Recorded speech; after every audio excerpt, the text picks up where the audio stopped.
40,000 پہ اعتراض ہے نا، تمہیں 60 پہ اعتراض ہے، تمہیں 30 پہ اعتراض ہے بیٹے، 8 دن میرے ساتھ رہ لے، چھٹی کا دودھ یاد نہ آ جائے تو پھر بات کرنا۔ تو اپنے لیے کماتا ہے، خدا کی قسم ہم حضور کی امت کے لیے کمایا کر۔ بے شک لاک ڈاؤن ہو گیا تھا، لاک ڈاؤن ہوا تھا نا پیچھے، تو ایسا لگ رہا تھا سارا لاک ڈاؤن کا اثر کسانوں پہ ہی پڑ گیا۔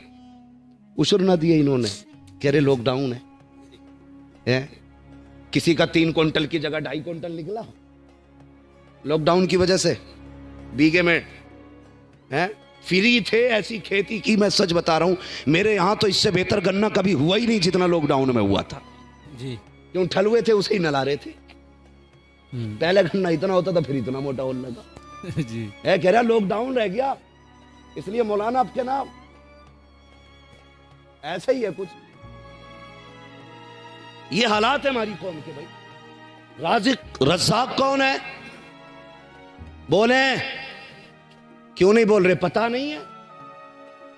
رزاق کون ہے؟ روزی کون دیتا ہے؟ اللہ۔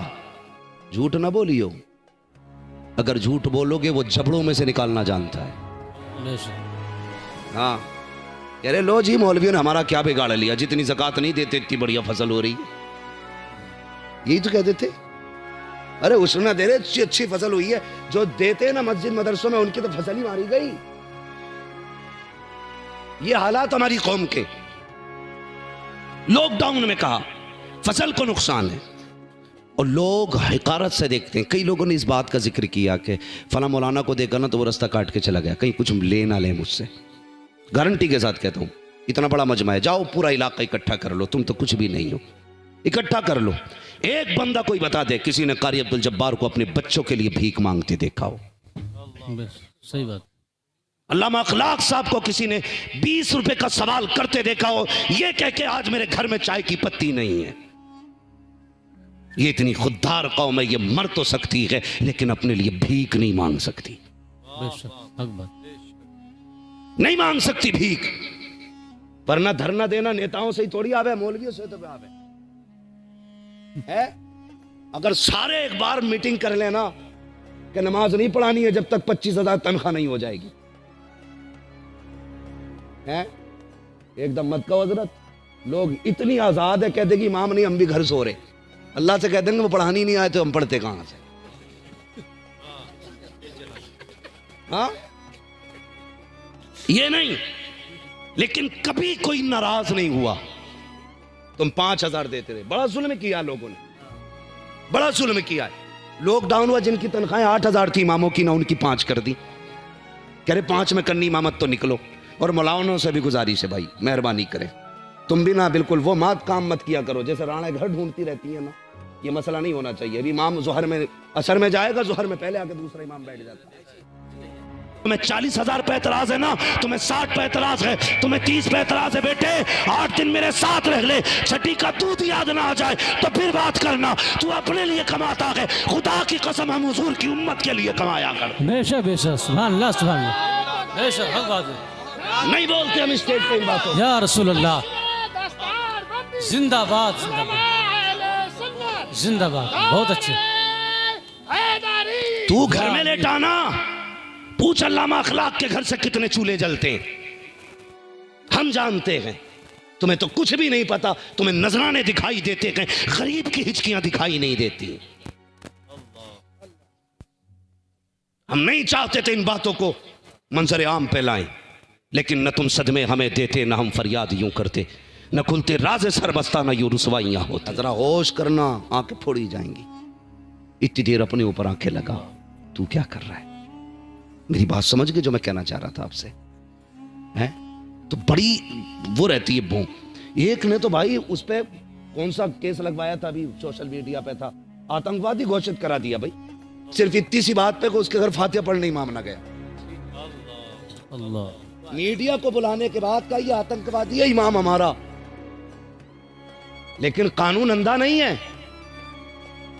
کچھ تو کسی نہ کسی کو کہیں نہ کہیں دکھتا ہے۔ وہ تو بچ گیا، اسے حضور نے بچایا، لیکن مرے گا تو تجھے کون بچائے گا؟ اتنا گھمنڈ دولت پہ امام فاتح میں نہیں آیا تو آتنکوادی گھوشت کرا دیا اسے۔ بھائی بدلو اپنے آپ کو، اللہ رسول کے ہو جاؤ۔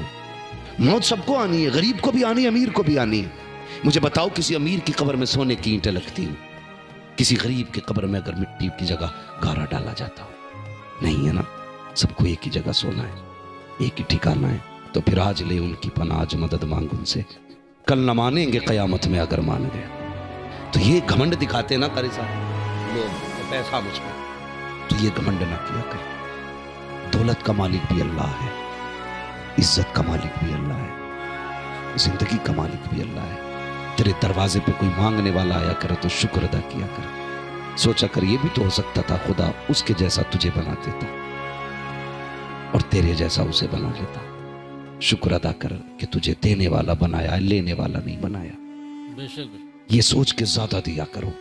اور رہ گئی مدارس کی بات، تو جب تمہارا نام آئے نا تو خوش ہوا کرو، حضور نے میرا انتخاب کیا ہے، بے شک، سبحان اللہ سبحان اللہ۔ حضور نے میرا انتخاب کیا ہے۔ لیکن کہتا نہیں جی ابھی مارکیٹ میں ہوں، تھوڑا سا حساب بنا رہا ہوں، کل فون کرنا۔ کل فون آتا ہے، پھر خبر آتی ہے نہیں ٹھہر جائیے، ابھی حساب نہیں لگایا، پرسوں فون کیجئے۔ یہ مولوی ہے تیرے باپ کا نوکر نگی ہے، یہ اپنے لیے بھیک نہیں مانگ رہا ہے، اگر یہ ہاتھ پھیلا رہا ہے تو مصطفیٰ کے لیے پھیلا رہا ہے، اپنے نبی کے لیے پھیلا رہا ہے، اپنے دین کے لیے پھیلا رہا ہے۔ جب تو گھمنڈ دولت کا کسی مولوی اور قرآن والے کو دکھاتا ہے تو رب کہتا ہوش کر، گھمنڈ کا سریا نکال گلے سے، ورنہ اتنا ذلیل کروں گا کوئی عزت دینے والا نہیں ہوگا۔ میں نے دیکھا کہ دولت والوں کو، اگر نہ دیکھا ہو تم بھی دیکھ لینا، آئی سی یو میں پڑے ہیں، جن کے آگے پیچھے نوکر ہوتے تھے آج ان کے مشینیں لگی ہیں، سانس نہیں آ رہے ہیں، لوگ سیب لے کے جا رہے ہیں، جوس لے کر کے جا رہے ہیں، لیکن یہ پی نہیں سکتے ہیں، کھا نہیں سکتے ہیں۔ لیکن جاؤ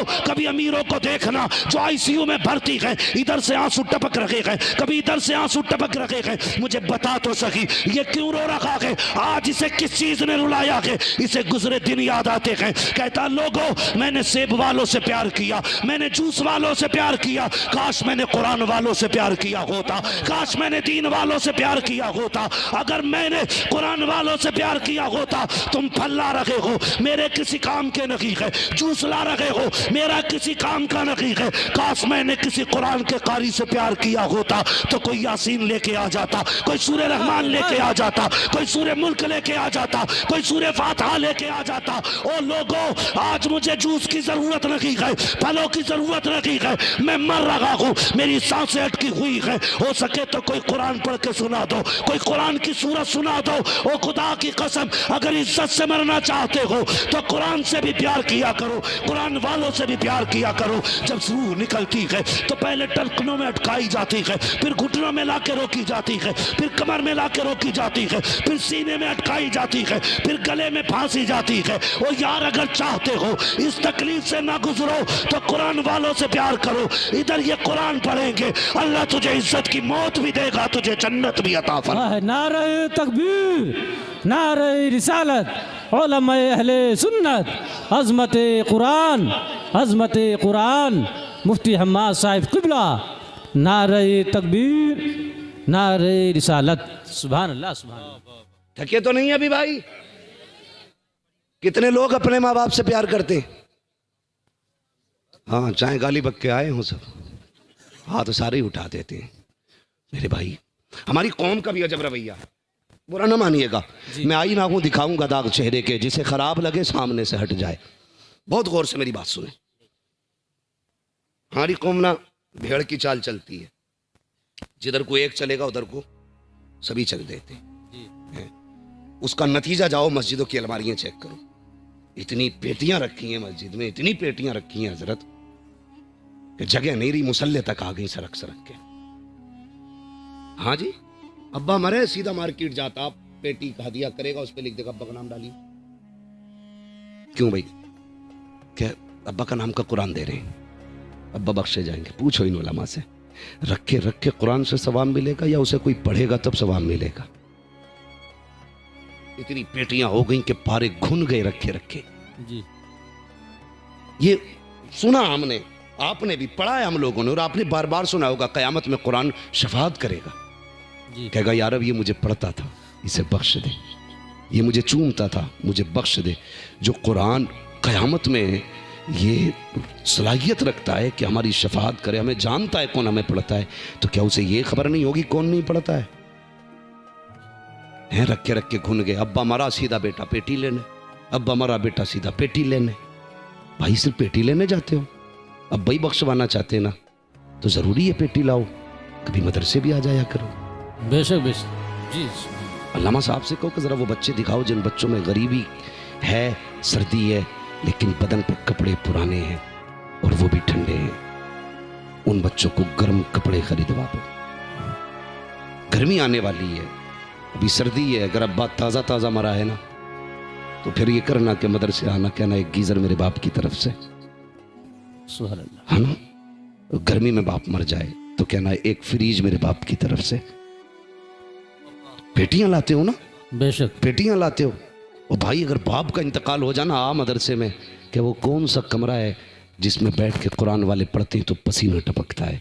میرا باپ کا انتقال ہوا ہے, ایک اے سی میری طرف سے ہو جائے, ایک کولر میری طرف سے ہو جائے. گارنٹی کے ساتھ کہتا ہوں, کوئی نہیں پتا کہ صاحب کہاں موت آ جائے. میں اکثر کہتا ہوں اجالے اپنی یادوں کے ہمارے ساتھ رہنے دو, نہ جانے کس گلی میں زندگی کی شام ہو جائے. موت کا کچھ پتہ نہیں ہے, نہیں جانتے ہو. جاؤ کبھی قبرستان جا کے دیکھو, کتنی قبریں بیٹھ گئی, ان پہ کوئی پھول تو پھول مٹی ڈالنے والے نہیں ہیں. کتنی قبروں کے کفن نظر آ رہے ہیں, کتنی قبروں میں ہڈیاں نظر آ رہی ہیں. آج کوئی مٹی ڈال کر کے ہڈیوں کو چھپانے والا نہیں ہے. ہاں صاحب یہ انتظام کرو اور یہ کوشش کرو اور یہ انتظار کرو, ایک دن تمہیں بھی موت آنی ہے. اس موت کے لیے تیار ہو جاؤ.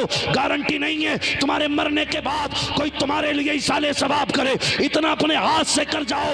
مدرسے میں پنکھا لگوا دو, مدرسے میں کولر لگوا دو, مدرسے میں فریج لگوا دو. دعوے کے ساتھ کہتا ہوں, کوئی دعا کرے نہ کرے, کوئی ہاتھ اٹھائے نہ اٹھائے, ادھر بیٹھ کر کے پنکھے کے نیچے قرآن کا قاری قرآن پڑھے گا, ادھر پنکھا گھومے گا, ٹھنڈی ہوا حافظ کے بدن کو لگے گی. خدا تیرے باپ کی قبر کو اپنی رحمت کی ہواؤں سے ٹھنڈا فرما دے. سبحان اللہ سبحان اللہ. زندہ باد زندہ باد. ایسے قبریں ٹھنڈی بے ہوتی شک ہیں, بہت خوب, بہت اچھا. ایسے قبریں ٹھنڈی ہوتی ہیں. یہ آپ کا ادارہ, سب کو باپ سے پیار ہے, تو میری آج گزارش ہے سب نے ہاتھ اٹھائے ماں باپ سے, رشتہ داروں سے. ہمارے ایک بھائی 100 روپے دے کے گئے ادارے کے لیے, مجھے معلوم ہے. پریشان نہ ہوا کرو, میں دیکھوں نہ دیکھوں حضور دیکھ رہے ہیں. بے شک. ہاں تھوڑا سا سنیں میری بات. یہ ادارہ ہے ہمارا, اس ادارے کے بڑے خرچے قربانیاں ہیں. قسم خدا کی اگر ایک حافظ کے بدلے میں پوری دنیا کی دولت تول کے دے دو نا, تب بھی اس نعمت کا بدلہ نہیں ہو سکتا بے شک جو آج تمہارا بیٹا اپنے سینے میں لے کے نکل رہا ہے.